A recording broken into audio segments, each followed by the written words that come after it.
जय श्री सीताराम। बालकांड 59वां सर्ग। इस सर्ग में दल बल सहित राजा दशरथ की मिथिला यात्रा और वहां राजा जनक के द्वारा उनका स्वागत सत्कार। अब कथा। तदंतर रात्रि व्यतीत होने पर उपाध्याय और बंधु बांधवों सहित राजा दशरथ हर्ष में भरकर सुमंत्र से इस प्रकार बोले। आज हमारे सभी धनाध्यक्ष बहुत सा धन लेकर नाना प्रकार के रत्नों से संपन्न हो सबसे आगे चले। उनकी रक्षा के लिए हर तरह की सुव्यवस्था होनी चाहिए।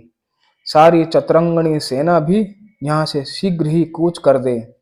अभी मेरी आज्ञा सुनते ही सुंदर सुंदर पालकियां और अच्छे अच्छे घोड़े आदि वाहन तैयार होकर चल दें। वशिष्ठ, वामदेव, जाबाली, कश्यप, दीर्घजीवी मार्कंडेय मुनि तथा कात्यायन ये सभी ब्रह्मर्षि आगे आगे चले। मेरा रथ भी तैयार करो, देर नहीं होनी चाहिए। राजा जनक के दूत मुझे जल्दी करने के लिए प्रेरित कर रहे हैं। राजा की इस आज्ञा के अनुसार चतुरंगनी सेना तैयार हो गई और ऋषियों के साथ यात्रा करते हुए महाराज दशरथ के पीछे पीछे चली। 4 दिन का मार्ग तय करके वे सब लोग विदेह देश में जा पहुंचे।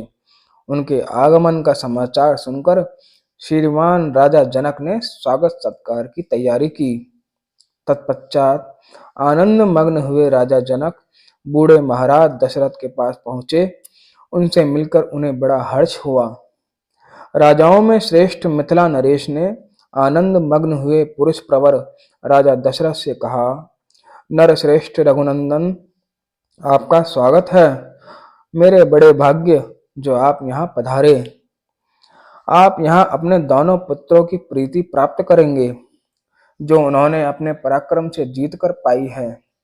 महातेजस्वी भगवान वशिष्ठ मुनि ने भी हमारे सौभाग्य से ही यहाँ पदार्पण किया है।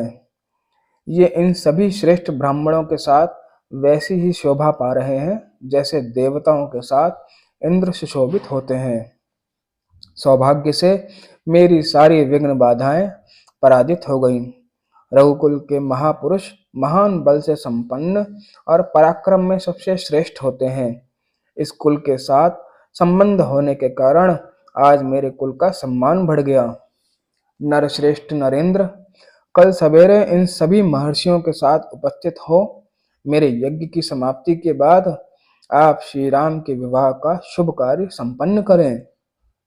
ऋषियों की मंडली में राजा जनक की यह बात सुनकर बोलने की कला जानने वाले विद्वानों में श्रेष्ठ एवं वाक्य मर्मज्ञ और महाराज दशरथ ने मिथिला नरेश को इस प्रकार उत्तर दिया।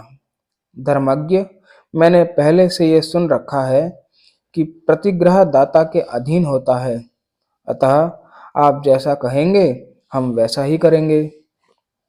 सत्यवादी राजा दशरथ का वह धर्मानुकूल तथा यशोवर्धक वचन सुनकर विदेहराज जनक को बड़ा विस्मय हुआ।